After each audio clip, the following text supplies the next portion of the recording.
Hi, I'm Jerry Bowyer. This is the Eagle Investing Network. Make sure to hit subscribe now, and share this video with somebody who you think needs to know about the national debt and how out of control it's getting to be.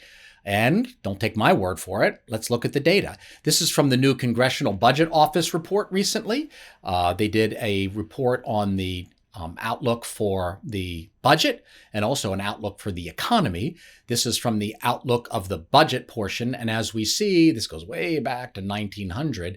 This is national debt as percentage of gross domestic product. So it is, as they say in finance, normalized. You don't have to worry about like the inflation effects or anything, because in the numerator is the debt and in the denominator is the whole economy. And they're both denominated in dollars. So that accounts for inflation effects.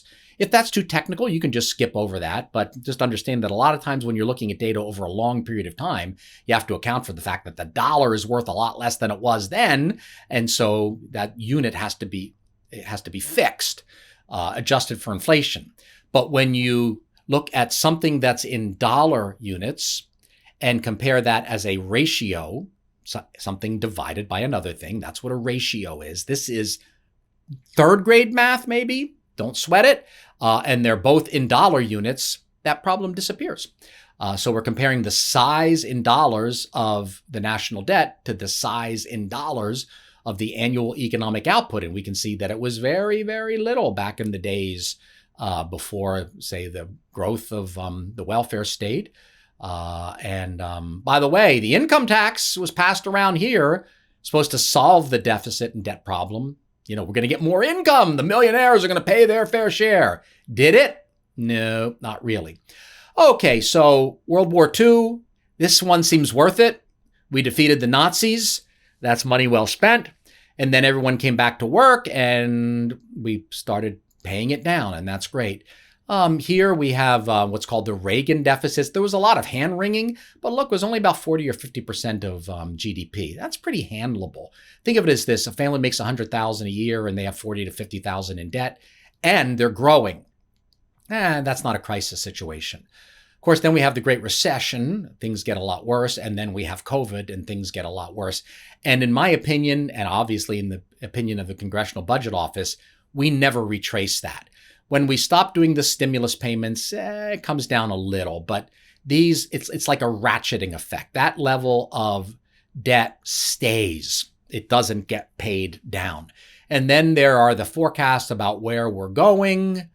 185% debt to GDP ratio by 2052. This is 110% debt to GDP ratio in 2032, about 10 years from now. There's different ways that debt to GDP ratio is calculated. This is the one that is easy. This is like the lower.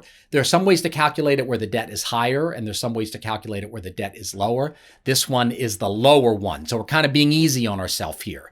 We're not counting the Social Security debt and some other things. So this is like the easy test to pass. And let's look at the data. We're not doing very well with that easy test. So debt is becoming a serious problem, and it's forecast to become a serious problem. And none of this has a recession built into the mix. And we're going to see in a future video, none of this has significant interest rate increases in the mix. And as we saw in the previous video, that what's going to happen in just a few years is the interest amount of the deficit is going to grow compared to just the regular deficit, what's called primary deficit. And that's even worse if interest rates rise. And this does not make an interest rate rise baked into the cake as part of the forecast. So this is something to be concerned about. Who should be concerned? Well, Treasury bond investors should be concerned, because this is a lot of debt. And the greater the amount of debt, the greater the possibility of default. So do you want to be holding Treasury bonds the day the market says enough already? We're not going to enable your borrowing. We don't think you're good for it. And the global markets say no more U.S. Treasury bonds, please.